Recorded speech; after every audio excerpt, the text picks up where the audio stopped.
This is Kal Kat, the Kal Kat's turn. And I have finally seen Wicked. Yes. Although I haven't seen the actual play all the way through, just the songs. So that doesn't count. People from back in the day, the Amandas from the church group would have loved it. So we have like a,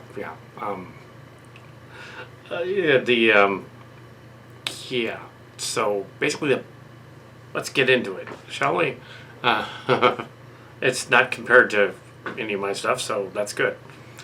Is it a sequel to The Wonderful Wizard of Oz prequel movie from years ago with Disney? No, it's Universal. It's weird. But it could be, but it's not. I won't give away who the wizard is. You probably figured it out already. It starts with the Wicked Witch having been destroyed by Dorothy in the Wizard of Oz. They recreate the end that scene from the Wizard of Oz in there. This big group going in, and this very vain princess shows up, Glendola, the good witch. She shows up. She's very vain, and she tells the story of how she met Elphaba, the Wicked Witch lady, and her origins in the story. And they go to a Harry Potter type witch girl type school, where although Harry Potter is technically ripping off the witch girl, which technically was a spin-off of the other one. So technically, Rowling was ripping off this indirectly. So here we have, but then this was now, so it's, so they're ripping off each other. Well, the idea of a witch school was not exclusively Harry Potter. And as someone else from the internet pointed out, from the movie reviews and stuff, the name Harry Potter goes back to an exploitation movie from the 80s with a guy called Harry Potter in that. Literally, it was Harry Potter in that. So the name isn't even original.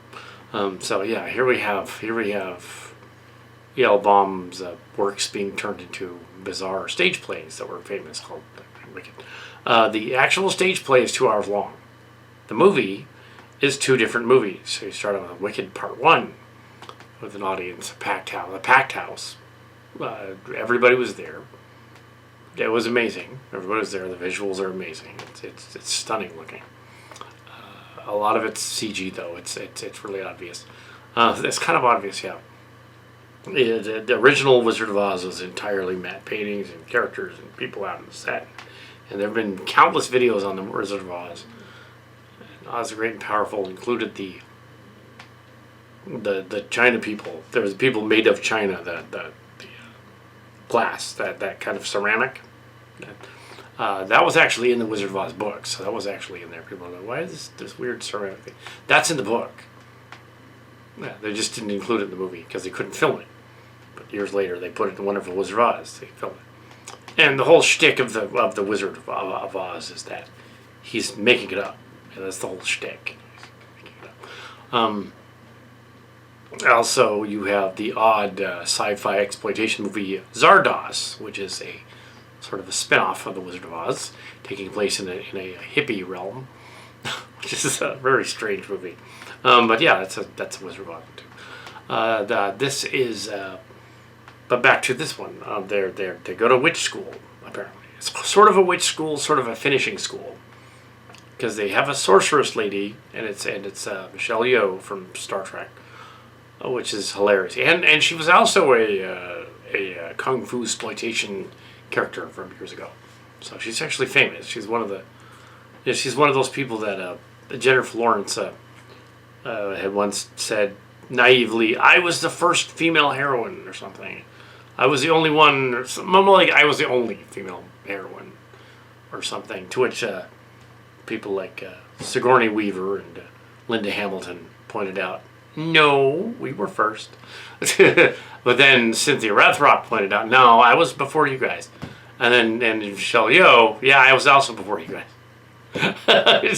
But yeah, or at least one of you. Yeah, I was with Hamilton. She was with Hamilton and the other one, and Jamie Lee Curtis. those kind of characters. I think Lindsay Hamilton is older than her, actually. Yeah, they're around the same age. Needless to say, there are definitely female heroine leads. Linda Carter from Wonder Woman. Definitely female leads way before the millennium lead in Hunger Games. Hunger Games girl.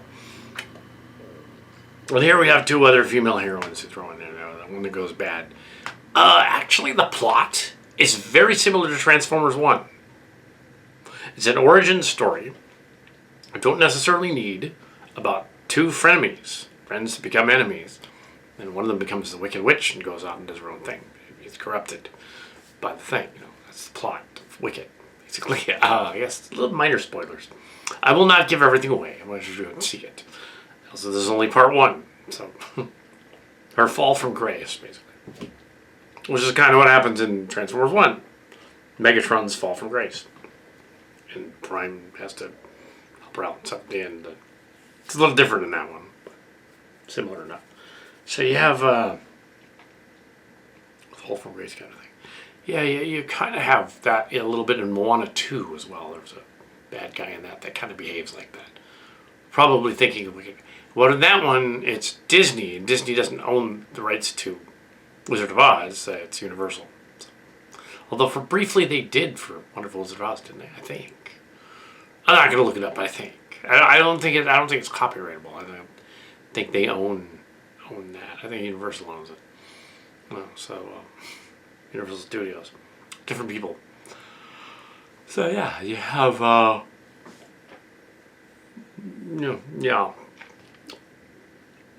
Wizard of Oz thing done up. They have gags in there where at one point they meet the wizard and he's building a city model, and he's like, well, what color should I make the roads? That was kind of silly. That was a little silly. Sitting there, well, let's do them yellow brick roads. Oh gosh, no, stop. It's pretty stupid. There were other hints of that, like she gives her else about the hat, the grandmother's hat that somehow makes her be more wicked. I guess I don't know.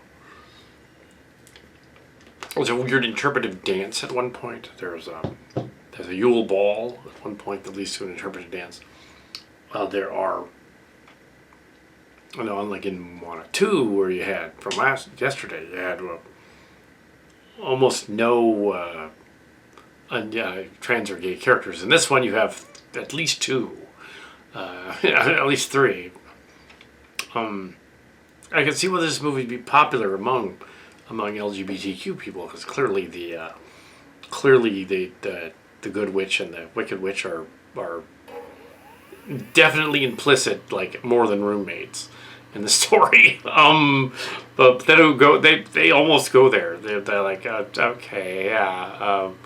I don't know if those overtones are in the play, but they're just implied in the play. But yeah. So the story starts off with a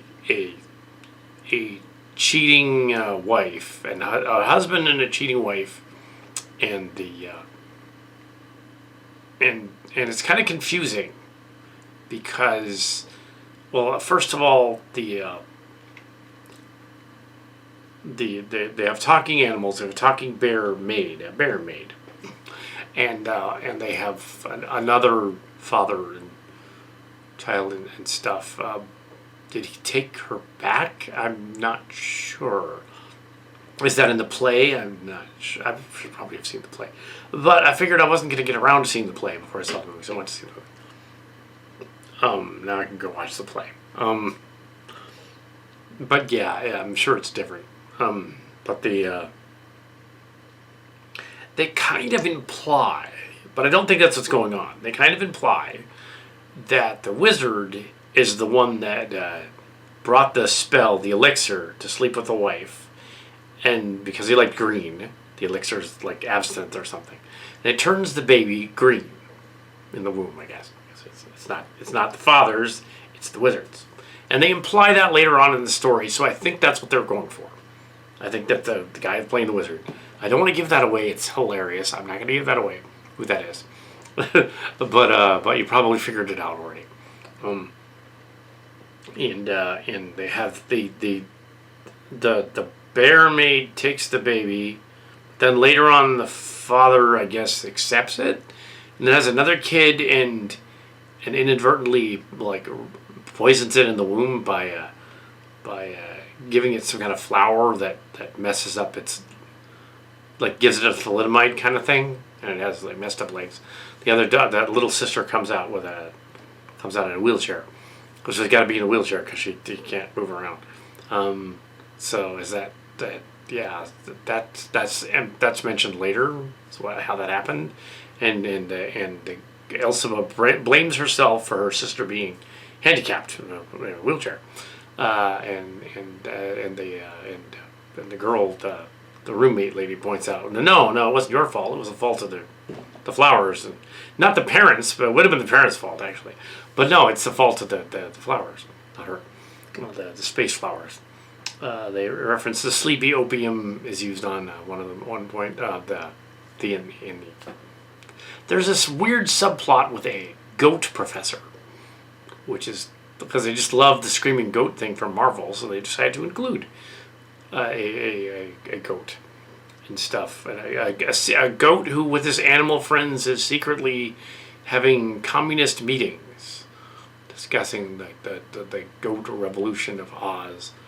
And it seems like communist meetings in the 30s, like early, which would be a little later in the 40s and 50s. That's when they did that stuff, but it's the 30s. I guess technically, well, that felt like a scene from. It felt like the scene from Oppenheimer, where they were doing that. So a subplot of the communist meeting and the capitalist meeting.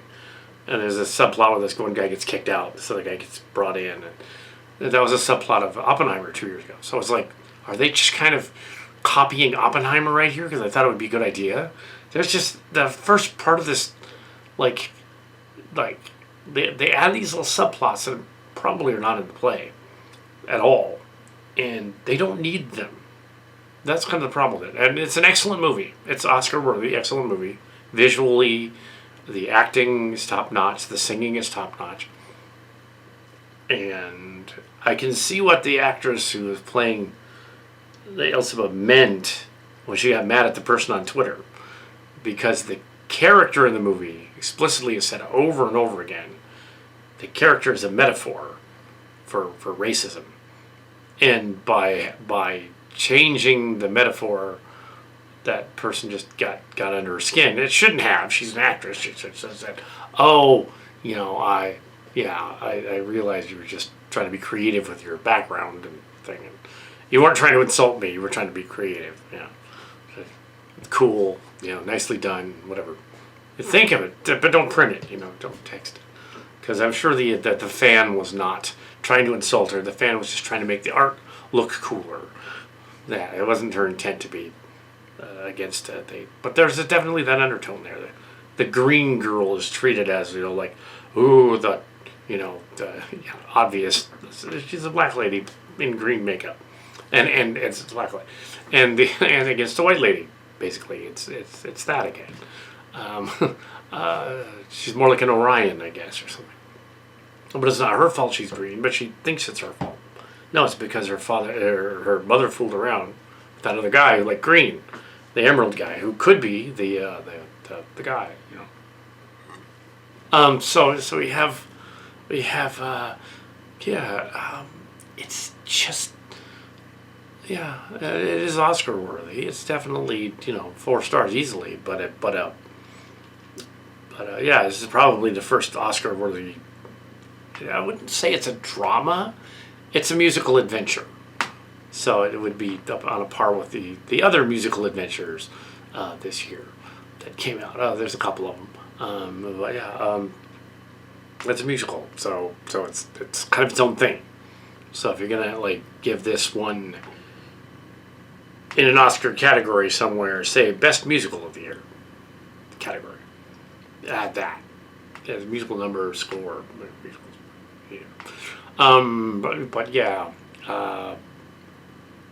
But it's not the best drama of the year because it's clearly a an adventure. There are drama elements, but it's an adventure. It's a musical adventure, like origin story thing. Whereas Transformers 1 was more of a comedy with dramatic elements. And so, yeah, you have... so they go to school. The girl grows up, goes to school.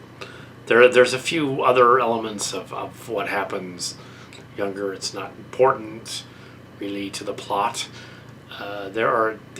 They could have made this a 2-hour movie and just trimmed out all of the... Did we really need the goat meeting? Do you really need that? I bet that's not in the play. I don't know. I bet it's not. Or at least it's probably trimmed down in the play, and it's probably just like one guy who comes in. Awesome. Yeah, what is their messages are mixed, and their timeline is mixed. And the weird thing about an Oz story is that the Wizard of Oz movie is all in Dorothy's head, and it's implied that she dreamt it when the hurricane hit her. The twister happened. The tornado. Yeah, and it's all. So if this is all in her head, and this is a preamble to that stuff that's all in her head, then it makes no sense. But okay, the Eelbaum books were different in that they were actually going to another place, a la the Wine Witch and the Wardrobe kind of idea, where they were stepping through a portal to go somewhere else. And it really was a realm somewhere else. Minecraft does the same thing in their thing. It's just a portal to somewhere else. Mario does the same thing. Portal to somewhere else. It's not a dream. They actually physically go there. So we're implied that Oz is not a dream, and they physically can go there. Then that's different. But yeah, if water hurts her, then how come there's like a couple of scenes in the story where there's water and nothing happens to her? Yes. So yeah, there's this whole backstory. Originally, the two ladies are arguing because the vain girl, the vain white girl, is spectacularly vain and wants everything her way and is perfect and thinks she's great and everything, and she's wonderful, and the Elizabeth is the opposite of that. Doesn't think too much of herself and wants to be like this. And very much a the demographic is very much girls for this movie. It's girls, not boys. Watching the movie, very much like the Barbie movie was. Though I think some guys liked the Barbie movie a lot. The same venues, I believe they saw the Barbie. They added these other things because they saw the Barbie movie. Oh, we have to add this like dramatic sexual tension in there. There isn't any, but it added anyways. They add in this other stuff, and there's a love interest guy who shows up at one point who the obviously flamboyant gay Asian guy hits off on, and he's okay with it, and he kind of likes it, and then he hits off on the girl, and he goes for the girl, but he doesn't want the blonde girl. Really, he wants the green girl instead. Blah blah. Then there's a meeting with where the professor guy is arrested. There's another scene where they bring in, for some reason, a CGI tiger cub, and they have to rescue it, and that's when they do she uses her powers to activate the poppies and put them all to sleep so she can steal the animal away, and that's when she goes for the boyfriend, who is obviously bisexual. He likes it away, and the other girl talks the Munchkin guy into dating the girl in the wheelchair, the sister, even though they mentioned that's what happened. It's just I wonder if that's in the play, because it's not in any of the Wizard of Oz stuff. They clearly put themselves in it, and they clearly included, because in the original Wizard of Oz there were major changes because they didn't want to appear to be a vaudeville act. So this one, they include all nationalities in some form or another. There's somebody with black, an Asian guy. I think there may be an Indian guy in there. There's other guys. They include everybody. They wouldn't have done that in the 30s, and that's fine. But I think that one girl was just the one actress was just bent out of shape because because the character she was playing was supposed to be oppressed, and the person doing the so she flew off the handle with the other stuff, as was pointed out by the Council of Geeks channel. A lady on a Council of Geeks, she was all like a distant relation, let's say, out of there on the Council of Geeks. It's a nephew.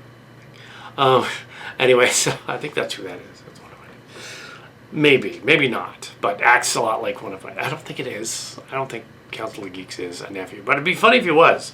But no, he was like going on about it. He said the lady was probably upset because of something else, and that set her off. How dare you mess with the picture and make my face look different? Ah, I love it. Ah, that was the point of the movie, though, is she's trying to be fit in, but not bizarre. So you have, she has these weird glasses that they take away. She has a makeover scene. They get to go to Oz eventually and see the wizard. I don't want to give that away. And the other lady comes in, the Shell Yo character comes in. I don't want to give away who the wizard is. I just don't want to do that. They go to the Emerald City, and there seems to be scenes that are missing, or scenes that were never filmed, where they jump ahead to that, and the last half an hour of it, basically the action that happens there. The first flying monkey is born. There's a bunch of other stuff. There's a spell book that gets stolen. There's a chase up to a guard tower where the chase stops for a while they can sing Defying Gravity. And then like the song goes on for a long time. So it's like, okay, they stopped because they didn't show them stopped. They just stopped. Like she didn't use her powers to stop them. They should have had like a scene where she goes zip or something and they all freeze or something. They didn't do that. Defy Gravity. And that was apparently the high point. Not stealing from a Canadian TV series called Defying Gravity, but probably space series. Or Gravity Falls, the cartoon. But no, just Defying Gravity. A Canadian sci-fi series that only aired 10 episodes and they got canceled. Yeah, kind of like Firefly. Anyway, that wasn't what it was about. But so you've got a sort of... So it is a 4-star movie. Acting, singing, and all that is fine. But there are a few, which you notice, because they're obvious. I think had they just decided to make this one movie and take out all that extra stuff, it'd be a better movie. It'd be tighter. You could sit through it. Tighter movie. Would have worked just as well. Then you wouldn't have to wait a year for part 2 to come out. Now, what are you going to do with part 2? I like where they cut it. Sort of doing the other thing. Oh, incidentally, the Transformers people don't want to do movies anymore. So we're never going to get a Transformers 2. TWO. Unfortunately. It's up to Kal Kat to continue the legacy, but only after do the other stuff. Anyways, my fan films will continue the legacy. No, they won't. But yes, they won't do that. So we need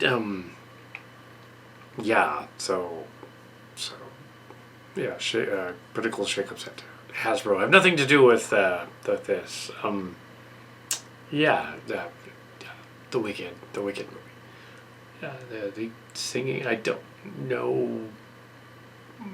I could probably look up to see who the actresses are and figure out, okay, this is so singer, this is another one singing. But I'm not going to.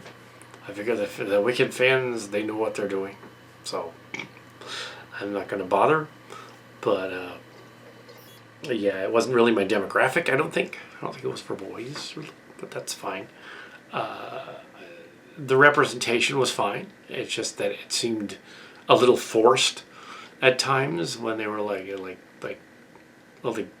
they threw in the winky gay guy, and then they have flamboyant prince guy who comes in, and they keep hammering this like line about that, and then going back and forth and being all clever and stuff in that big library scene as well. And it's like, and the dance scene later on with the weird interpretive dance thing, and she like, is she mesmerizing them? What is she doing? Maybe it makes more sense in the play, or maybe it's not in the play. It's the vast set rolling around at one point, and then there's this big room that rolls in the set. Yeah, how does that world work? There's just like, do they build like things? Yeah.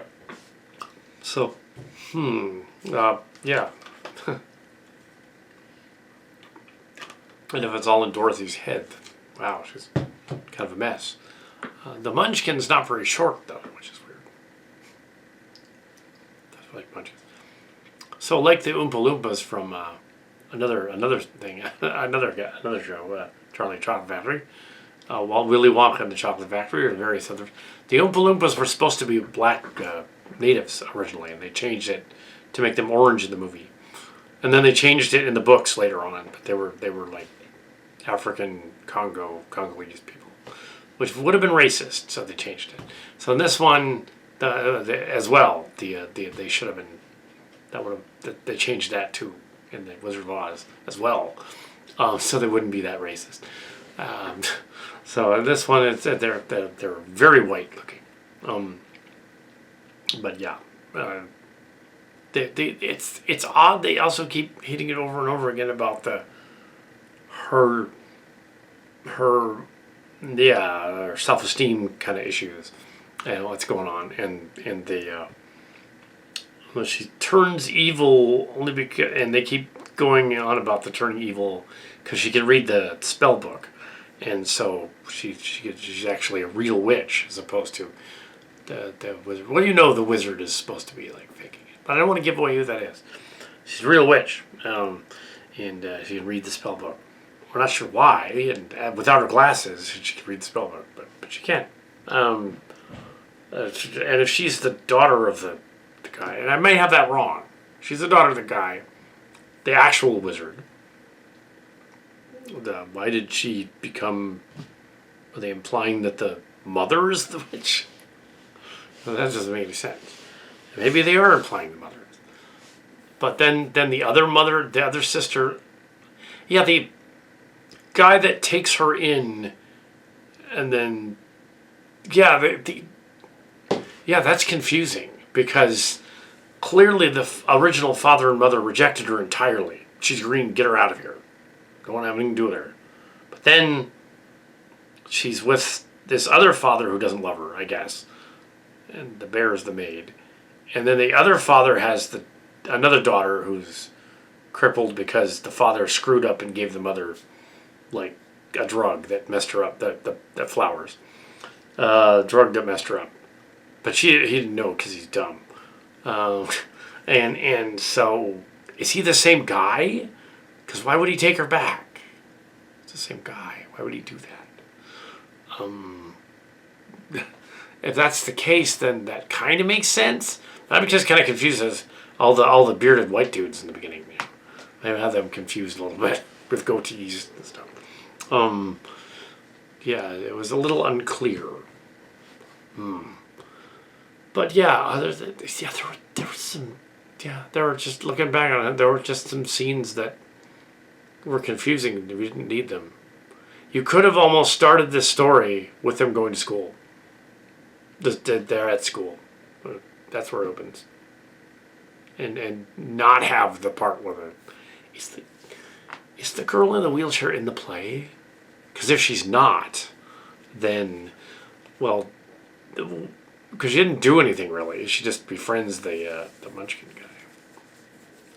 Yeah, who isn't really a Munchkin. He's not short. Not really. Not that short. When Munchkin is a slang term for child, so they're not children. They're just short people, like little people. They used to call them midgets and dwarves. They don't call them that anymore, though. Little people. Hey, little people. little leprechaun people. Oh, is that what they're thinking of leprechauns now? Well, I'd be a racist now. If they're Irish, of course. If their names were O'Malley or Flynn. No, it's not like, oh. Aye. It was Irish turned into Scottish there for a second. I come as Scottish. Later. Anyway, so the witch gets her broom and her cape and her hat. At the end of the story, and defies gravity. Yeah, and that's where part one ends, with things happening. So yeah, that's Wicked. Altogether, best action picture thingy, musical so far. I thought there was another musical earlier this year that was good too. Yeah, just can't think of it right now for some reason. Well, there was. I could look that up, but I'm not gonna. Wicked, yeah, Wicked. An odd idea for a story. Do a thing on the melted witch, but do her backstory. And Gwendolyn is kind of evil too, because she's so pretentious, and perfect and everything. Like, how does she become like? How does this world work? That some of them can be sorceresses, and some of them can't be. Some of them can do stuff and some of them can't. How does that? Yeah. The train thing was cool. Weird looking slot train thing. City was cool. So, yeah. Wicked. Yeah, it's fine. It's a really good movie. Go see it.